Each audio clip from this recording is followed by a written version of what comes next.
Hi everyone, welcome back to this channel. In this tutorial, I will show you how to get the MBTI outfit in Heartopia. In this latest Heartopia update, there is a new event that called Shape of You, which is all about MBTI personality types. And the fun part is you can get the MBTI theme outfits and accessories from this event at the Dotis store like this. Just check the clothing sections and look for the items that have an MBTI themes like this, such as outfits from the one set, and then accessories like for the hair like this,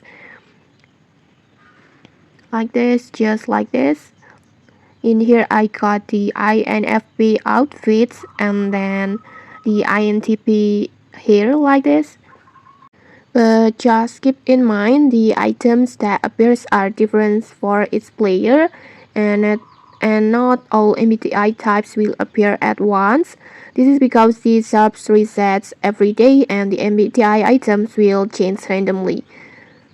So if you don't see the one that you want today, just check the shops again tomorrow. Once you find the MBTI item that you like, just simply select it and purchase it. And okay, that's it. Now you can collect different MBTI themes outfits in Heartopia. If you found this helpful, don't forget to like, comment, and subscribe for more tutorials. Thanks for watching and see you!